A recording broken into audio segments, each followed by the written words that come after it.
my husband called me and said, Mom had an accident while traveling abroad. She won't be able to come back for a while. I was so shocked that I froze. Don't worry. I'll go there right away. It sounded reasonable, but I was utterly confused because I was at my in-laws' house at the time, and my mother-in-law, Mary, was sitting next to me, drinking tea. She heard the conversation and smirked, signaling me to hang up the call. I'll make sure he never comes back to America again. There was a shocking truth behind my husband's strange behavior. I married my husband, Tom, who is 2 years older than me, 3 years ago. I have a gentle personality and enjoy making handmade accessories and small items. However, my husband always looked at my hobby with disdain. What's so fun about making this trash? It's so trivial and pointless. He would say, laughing. But when a friend suggested I post pictures of my work on social media, they quickly became very popular. I decided to open an online shop, and my items sold out so quickly that I couldn't keep up with the demand. To my delight, my mother-in-law became a huge fan of my handmade items. Living far away, she would email me every time she saw my work on social media, saying, "That's cute," or "This is lovely." On the other hand, my husband had no interest in handmade items. Instead, he was very trendy and well-informed, always wanting to look stylish and dressed up. Hey, I'm thinking of buying a new foreign car. Which one do you think is good? Whenever he hears that a friend has bought a new car, he spreads out a sports car magazine and consults me. You always say that, but you never stick with anything, whether it's guitars, surfing, or skateboarding.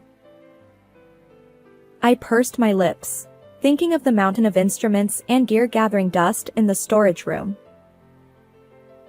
Come on, it's not like I'm spending beyond my savings. With that, I had no words to counter, not wanting to take away his enjoyment, so I didn't complain any further. But one day, Tom brought a huge problem to our doorstep. Wanting more money to play with, he borrowed $5,000 from a friend and got caught in an investment scam. His friend was furious and stormed into our house, shouting, "Pay me back right now." Even if you say that, I don't have any money left. Catherine, help me. Caught between Tom's angry friend and my pleading husband, I had no choice. I handed over the money I had painstakingly earned from my online shop to repay his debt. Wow, you made quite a bit of money with those little trinkets, didn't you? This is no time to be impressed. Tom, please learn from this and don't do anything reckless again. With a sigh, my husband made a suggestion. I've learned my lesson from this. So, I have an idea. What is it? Why don't we create a joint account and save money for our future? We might have kids, and we'll need money for their education. I did want children, so we decided to put half of our income into a joint account for savings. I'll keep the passbook. I can't wait to see the balance grow. From then on, Tom would often look at the passbook and nod with satisfaction. He would smirk again. Was he imagining a bright future as the money grew steadily? I thought he was managing the account responsibly. At least, until that moment. One day, after we had started saving, I received a call from my mother-in-law. I have something to talk about. Can you come over? Let's chat over some tea. Sure, I'd love to. I quickly agreed and decided to visit my in-laws' house while my husband was at work. My mother-in-law's house is an hour's drive from ours, so we don't see each other often. However, she has a bright and straightforward personality, making her very enjoyable to talk to. I admired her and wanted to age gracefully like her. That afternoon, she welcomed me warmly into her home. As we were having tea and snacks, she suddenly whispered to me, Tom will probably call soon, but don't let him know I'm here. "What do you mean?" I tilted my head in confusion, but she just smiled silently and changed the subject back to small talk. Then, my phone rang, and my husband's name appeared on the screen. It was really Tom calling. What could he want? I looked at my mother-in-law, who smiled and put her finger to her lips, signaling me to stay quiet. I nodded and answered the call as usual. Catherine? Where are you right now? Just doing some shopping. What's up? Something terrible has happened. Please stay calm and listen. Tom lowered his voice and spoke seriously, taking a deep breath. Mom had an accident while traveling abroad. She won't be able to come back for a while. What? Is that true? Yes, I'm heading overseas right away. I'll manage with the clothes I have there, but I'm really worried about Mom. I blinked in surprise and looked at my mother-in-law sitting next to me. Then why is she here? Seeing my confusion, my mother-in-law smirked. She gestured for me to hang up the phone without saying a word, so I pretended to understand and ended the call. I knew it. I'll make sure he never comes back to America again. Wait, what? What does this mean, Mary? When I tugged on her sleeve, she finally explained the whole situation to me. The day before, my mother-in-law had received a mysterious message from her son. It read, "Are you ready to head overseas tomorrow night? We're going to invest in a local casino and make a fortune. I'll tell my wife that Mom had an accident so I can go abroad without any issues." It seemed he had sent it to the wrong person, and realizing his mistake, he quickly deleted the message. However, my mother-in-law had already read it and sensed something was off. She took a screenshot of the message just in case. Thanks to her, I was able to see his suspicious message. Investing in an overseas casino is dubious at best and often a scam. I told him to stop doing such things, but he hasn't learned his lesson at all. I couldn't help but hold my head in my hands. Moreover, upon closer inspection, the message contained something even more alarming at the end. What is he thinking? This is unforgivable. This is too much. Catherine, I'm really sorry for my foolish son. I'll help you. Let's teach him a lesson together. And so, I teamed up with my mother-in-law to get back at my husband. We hurried back to my house and started searching through Tom's study. We found plenty of evidence of his misdeeds. As I watched them, I gradually became more and more angry until I exploded with rage. I've had enough. I'm going to corner him completely. In that case, I have a little idea. She shared her plan with a mischievous smile, like a child who had thought of a prank. That might work, I said, smiling at her good idea. I waited until my husband was overseas and then withdrew all the money from our joint account at the ATM. Now he can't withdraw any money. He won't have any funds to invest in his shady business.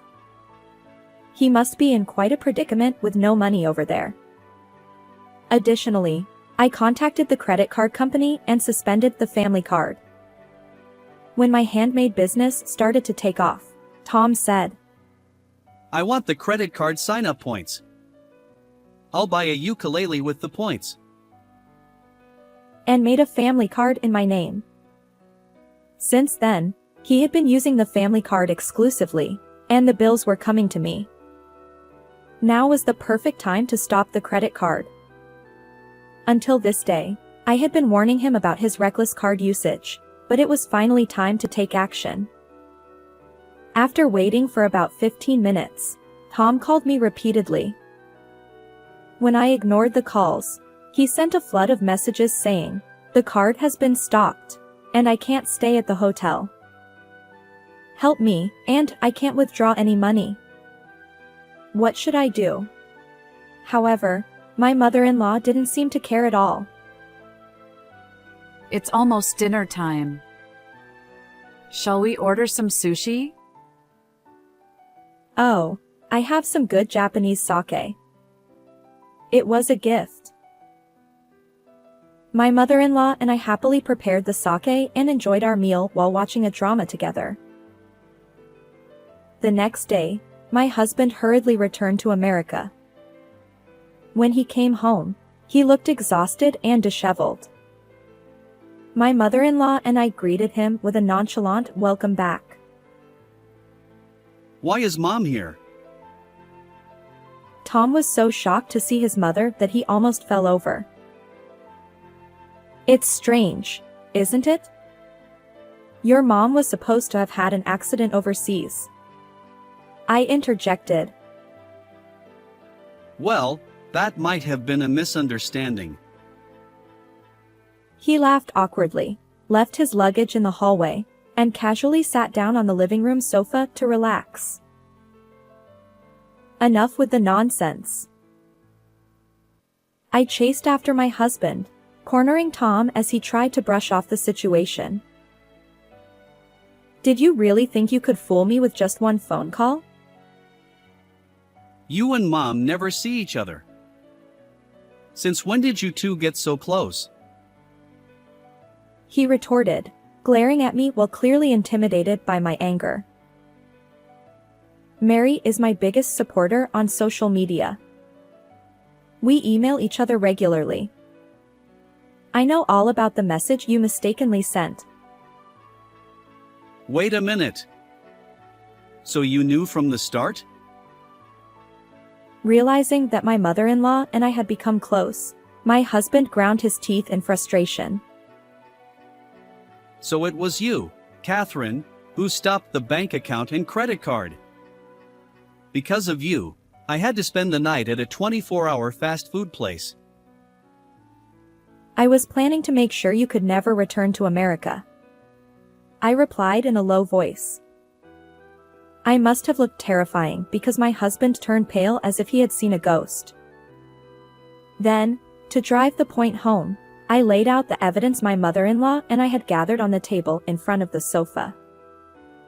There were printed copies of the mistaken message he sent to his mother and the fraudulent investment contracts. I told you, didn't I? Stop doing these things without consulting me. But I heard that investing in overseas casinos would be profitable. It was for our future. I looked at my husband, who was nervously laughing, with a cold stare. Then, can you explain this? The next piece of evidence I presented was the transaction statement from our joint account. He had transferred $50,000 to an overseas account without my permission. I took out the screenshot of the message my mother-in-law had prepared again. At the end of the message, it said, "We have money saved under the guise of education funds. This will make us a fortune." Tom had used our important savings as investment funds. Weren't we supposed to save this money for our children? We agreed to work together for our family's future. And you used it for some shady business without telling me. This is unforgivable. Moreover, when I checked the deposit history, I found that I was the only one putting money into the account. He had been deceiving me and using the money, without contributing any of his own earnings. There are also unknown expenses on your credit card. What I pulled out next was my husband's personal credit card statement, which I found in his guitar case. Not only had he been using the family card without permission, but he had also been spending recklessly on his own card. Look at the balance. We'll never save enough for education funds at this rate. You're spending money like water. I slapped the joint account transaction history, which I had printed the night before, and thrust it under Tom's nose. What? I was expecting the profits from the investment to be deposited first thing this morning. He snatched the account documents from my hand and scrutinized the balance. The account balance hasn't increased at all. You've been scammed. It's an investment fraud. No, that can't be.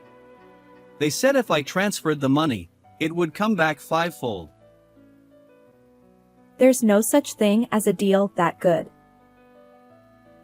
Tom stared at the balance history, trembling.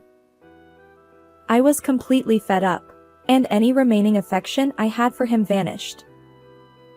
I quietly placed the divorce papers, which I had prepared the day before, on the table. I had already signed them. I'm divorcing you.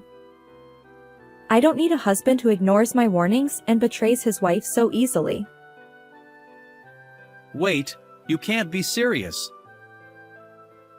Realizing he had fallen victim to an investment scam and was about to lose his wife, my husband began to cry. He collapsed from the sofa onto the floor. Please, don't divorce me.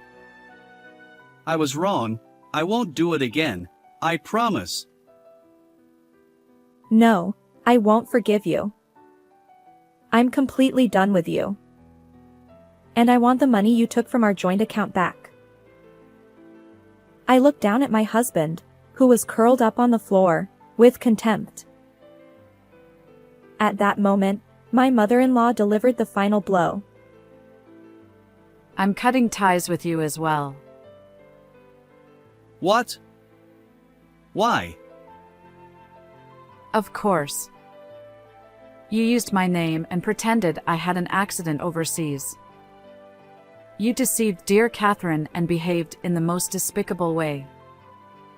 You're no longer my son. Tom's mouth hung open as he looked back and forth between me and his mother in shock. Now, please sign these divorce papers.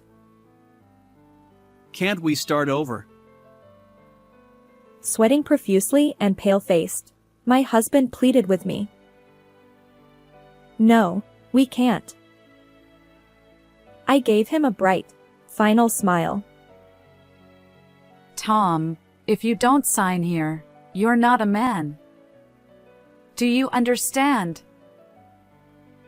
In a daze, my husband, faced with my smile and my mother-in-law's stern words, signed the divorce papers while crying. I'll submit these. I collected the signed documents, quickly packed my belongings, and left the house.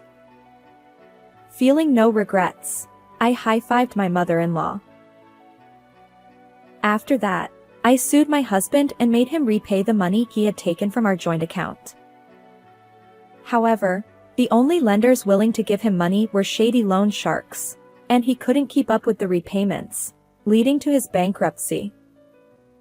He lost his house and the brand new foreign car he had bought just to show off. Now, Tom is reportedly living from one internet cafe to another.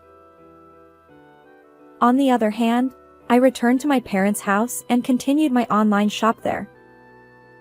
My creations are still incredibly popular, selling out as soon as they're made. I'm so busy that my mother has to help me with production, which is a happy problem to have. Of course, I still keep in touch with my mother-in-law on social media, and we frequently make plans to go out for tea together. My childhood home is very comfortable, and I'm planning to use the money I've earned to give my parents a cruise dinner for their wedding anniversary. I'm also planning to give my mother-in-law a gift soon. How did you like this story? Please don't forget to subscribe to my channel. See you in the next video.